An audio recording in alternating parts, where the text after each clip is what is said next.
Bismillahirrahmanirrahim. Assalamualaikum warahmatullahi wabarakatuh. Alhamdulillah. Bagaimana kabarnya anak-anak hari ini? Sehat semua? Alhamdulillah teman-teman. Hari ini kita bertemu lagi di semester 2. Tentunya di semester 2 ini kita harus lebih semangat dan lebih giat belajar lagi. Nah teman-teman, untuk minggu ini setelah kita libur semester 1, tentu teman-teman sudah kembali semangat lagi untuk belajar bersama-sama. Pada mata pelajaran fikih di semester 2, kita akan mengawali kegiatan belajar kita dengan belajar sholat berjamaah. Nah teman-teman bisa siapkan dulu buku salamnya. Kemudian bisa dibuka buku salamnya halaman 133. Di sana terdapat materi tentang sholat berjamaah. Sudah siap belajar teman-teman? Untuk mengawali kegiatan belajar kita, marilah kita buka kegiatan belajar kita hari ini dengan membaca basmalah bersama-sama. Bismillahirrahmanirrahim.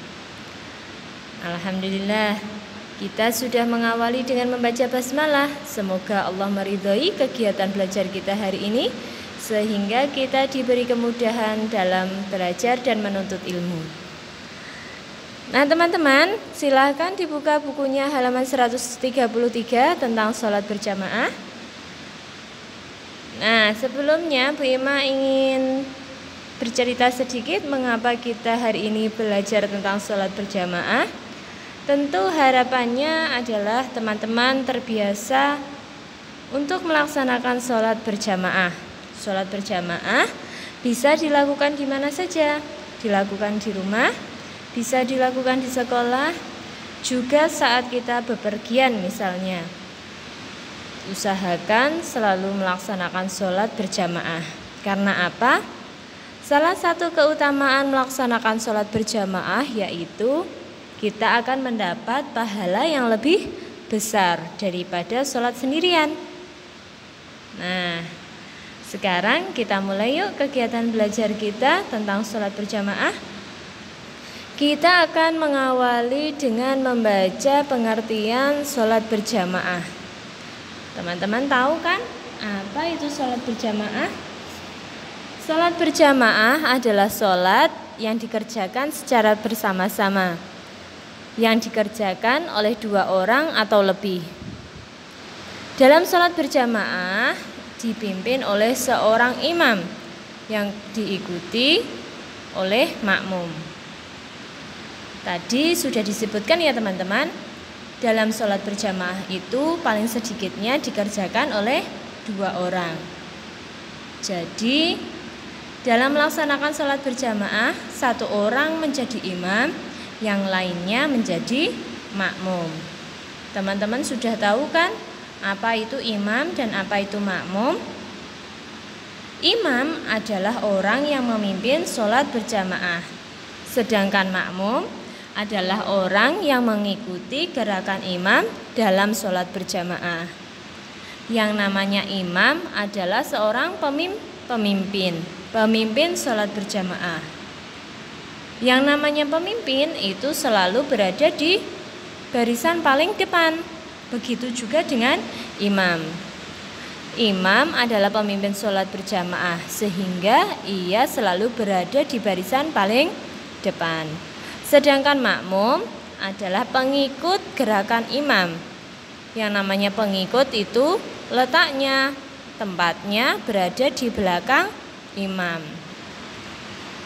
Nah teman-teman, tadi sudah kita sebutkan salah satu keutamaan sholat berjamaah adalah kita akan mendapatkan pahala yang lebih besar daripada sholat sendirian. Berapa itu Bu pahalanya jika kita melaksanakan sholat berjamaah? Pahala melaksanakan sholat berjamaah adalah 27 derajat. Jika dibandingkan dengan sholat munfarid atau sholat sendirian yang hanya 1 derajat pahalanya, tentu teman-teman akan memilih melaksanakan sholat dengan berjamaah. Betul kan teman-teman?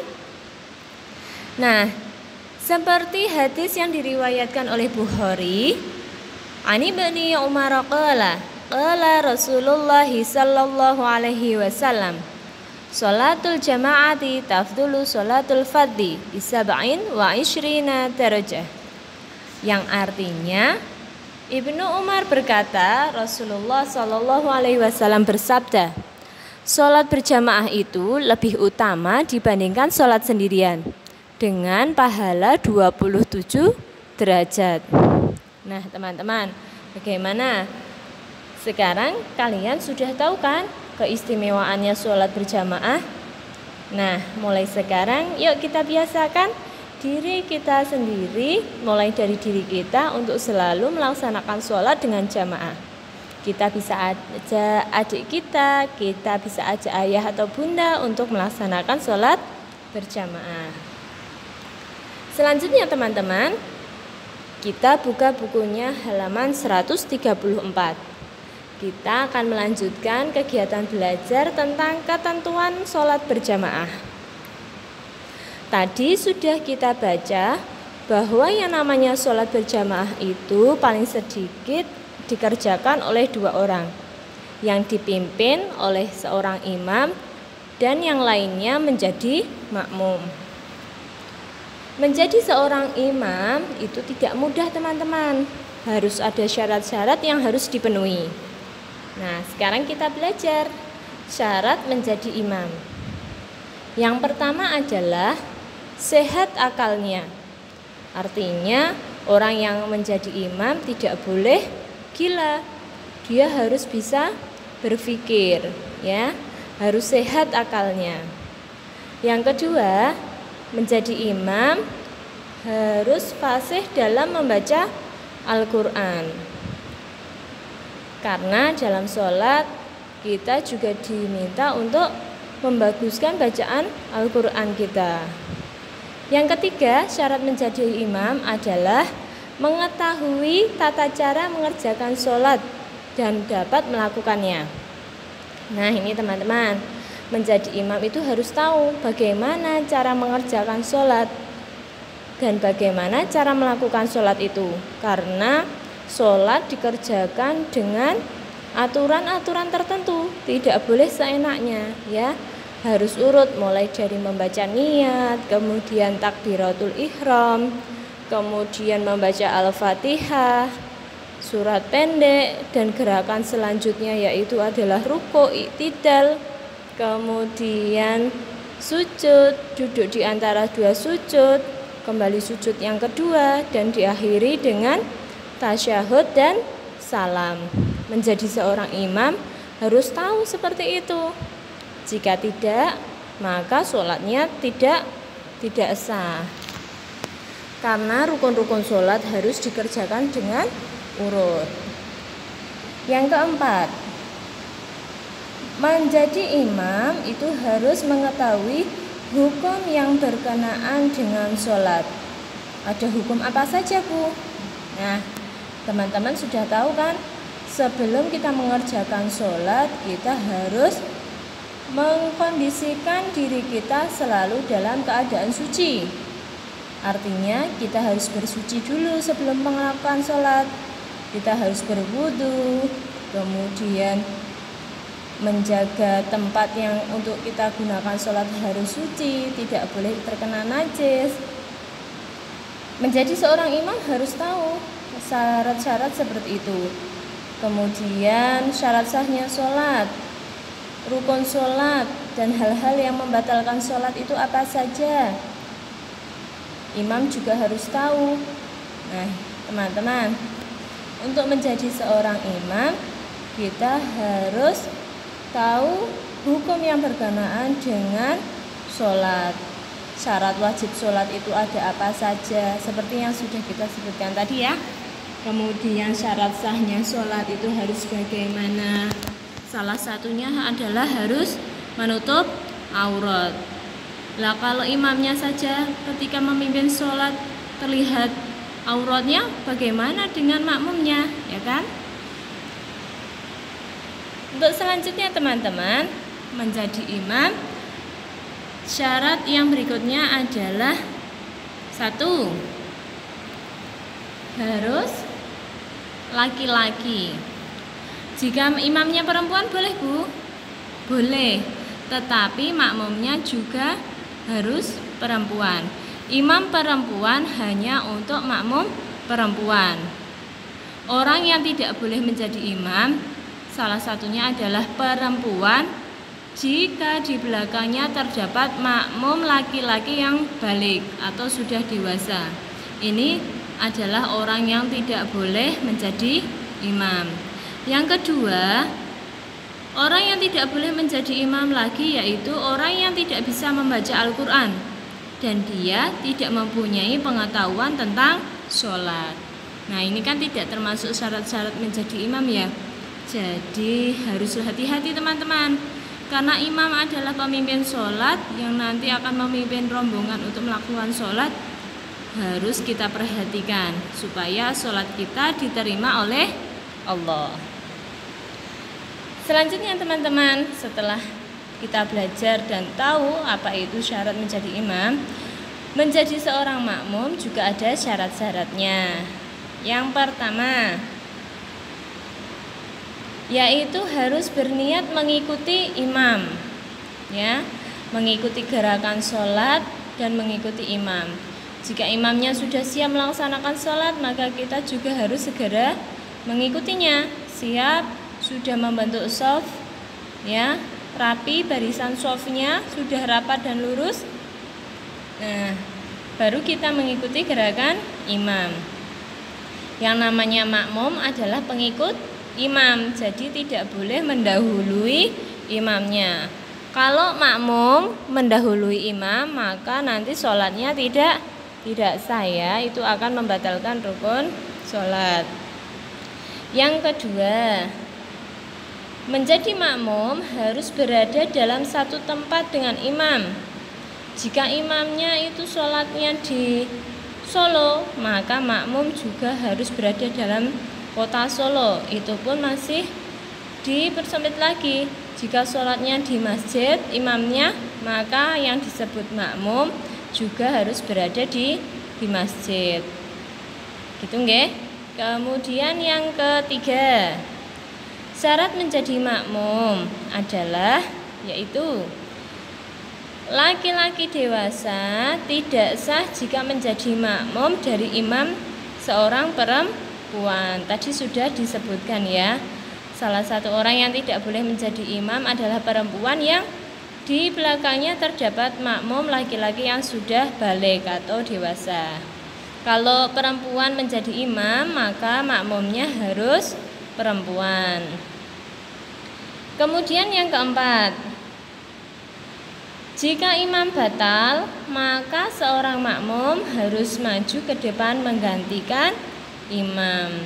Jadi teman-teman, ketika sholat berjamaah, ya kan, kita misalnya mengikuti sholat berjamaah di masjid, pasti sudah dikondisikan di belakang imam adalah orang yang juga mengetahui tata cara mengerjakan sholat dan mengetahui hukum yang berkenaan sholat. Untuk apa? Untuk jaga-jaga apabila suatu saat ketika melaksanakan sholat imamnya batal, maka orang yang berada di belakang imam harus maju untuk menggantikan imam. Yang nomor 5, syarat menjadi makmum.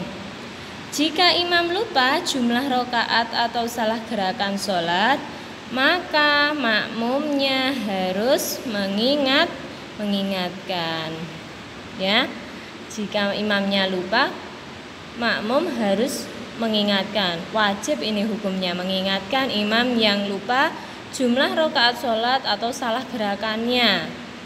Misalnya, harusnya gerakannya itu setelah sujud duduk dulu di antara dua sujud. Ternyata misalnya lupa imamnya, setelah sujud pertama langsung berdiri. Nah, menjadi seorang makmum wajib mengingatkan imam. Kemudian yang keenam, makmum dapat melihat atau mendengar imam. Nah, itu tadi sebabnya Mengapa menjadi seorang makmum ketika sholat berjamaah harus berada di satu tempat yang sama dengan imam? Bu, di sini disebutkan makmum harus dapat melihat, Bu. Ya, betul sekali. Bagaimana dengan orang yang tidak bisa melihat, Bu? Maaf, misalnya orang tersebut tunanetra, Bu, tidak bisa melihat. Apa dia tidak boleh menjadi makmum? Tentu saja boleh. Seorang tunanetra itu hanya tidak bisa melihat saja, tapi ia masih bisa mendengar imam. Jadi mengikuti sholat, kalau sholat itu kan ada aba-abanya ya dari imam ya, Allahu Akbar, makmumnya mampu mendengar, maka ia bisa menjadi makmum dari sholat berjamaah. Kemudian yang ketujuh, makmum berada di belakang imam. Ya, yang namanya makmum adalah pengikut imam dalam sholat berjamaah. Yang namanya pengikut itu berada di barisan belakangnya imam. Begitu ya teman-teman ya. Jadi tidak ada yang namanya makmum itu di depan imam, itu tidak ada. 9. Nomor 8. Mengerjakan sholat yang sama dengan imam. Ini syarat menjadi makmum ya. Yang ke-8. Mengerjakan sholat yang sama dengan imam. Jika imam itu mengerjakan sholat duhur, maka makmum juga mengikuti mengerjakan sholat duhur. Tidak bisa imamnya mengerjakan sholat duhur tapi makmumnya mengerjakan sholat asar. Itu tidak bisa, tidak boleh ya. Yang namanya makmum itu pengikut imam. Imamnya sholat duhur, yang mengikutinya sholat duhur. Nomor 9. Jika makmum datang terlambat, maka makmum akan menjadi masbuk. Nah, kalau makmum itu terlambat, ia harus segera mengikuti gerakan imam. Misalnya, Edo datang terlambat ketika mengikuti sholat duhur. Pada saat Edo itu sampai di masjid, imam sudah melakukan rokaat yang kedua pada gerakan rukuk. Maka Edo harus segera mengikuti gerakannya imam, yaitu menyusul dengan melakukan gerakan rukuk. Lalu bagaimana dengan rokaat yang pertama yang ditinggalkan Edo, Bu? Nanti setelah imam itu selesai melakukan sholat, mengakhirinya dengan salam, Edo harus berdiri lagi untuk menambah jumlah rokaat sholat yang tertinggal. Bacaan dan gerakannya sama. Gitu nggih teman-teman nggih? Nah, siapa yang sudah pernah menjadi makmum masbuk? Nah, kalau kita ketinggalan mengerjakan sholat, jangan lupa kita harus menambah jumlah rakaat sholat yang tertinggal supaya sholat kita sempurna. Nah teman-teman, tadi ketika kita belajar syarat menjadi makmum, pada poin yang kelima disebutkan jika imam lupa jumlah rakaat atau salah gerakan dalam sholat, maka makmum wajib mengingatkan. Terus bagaimana Bu cara mengingatkannya? Nah ini sekarang kita akan pelajari ya, cara mengingatkan imam yang lupa jumlah rakaat sholat ataupun salah gerakan dalam sholat. Nah teman-teman, jika makmumnya laki-laki, maka membaca subhanallah. Maksudnya begini teman-teman, misalnya ketika sholat berjamaah, harusnya gerakan selanjutnya adalah iktidal. Iktidal itu bangun dari ruku, tetapi imamnya lupa. Setelah ruku, imamnya langsung sujud. Ia tidak bangun dulu untuk iktidal, kemudian langsung sujud.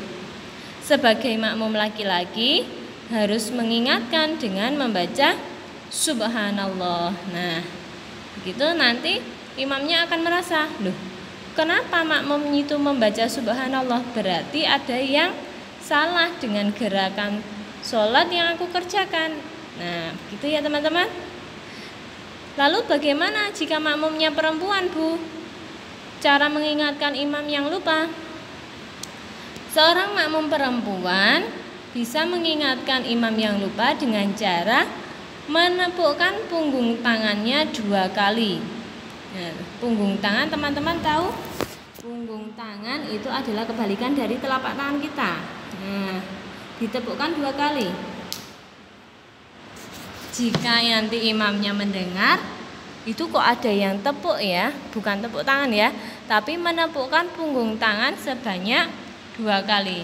Itu akan mengingatkan imam apabila ada jumlah rakaat sholat yang kurang atau salah gerakan dalam sholat. Nah teman-teman, ini adalah kegiatan belajar kita untuk mengawali kegiatan belajar pada mata pelajaran fikih kali ini. Kita tadi sudah belajar tentang apa itu pengertian sholat, kemudian ketentuan sholat berjamaah, pengertian sholat berjamaah dan ketentuan sholat berjamaah. Alhamdulillah ya teman-teman ya, sekarang kita sudah tambah tahu apa itu sholat berjamaah, apa keutamaannya, dan bagaimana ketentuan sholat berjamaah. Sekarang yuk kita biasakan diri kita untuk selalu melaksanakan sholat berjamaah supaya kita semakin menjadi anak yang sholih dan sholihah. Dan jangan lupa selalu tertib melaksanakan sholat 5 waktu dengan tepat waktu. Akhirul kalam, wassalamualaikum warahmatullahi wabarakatuh.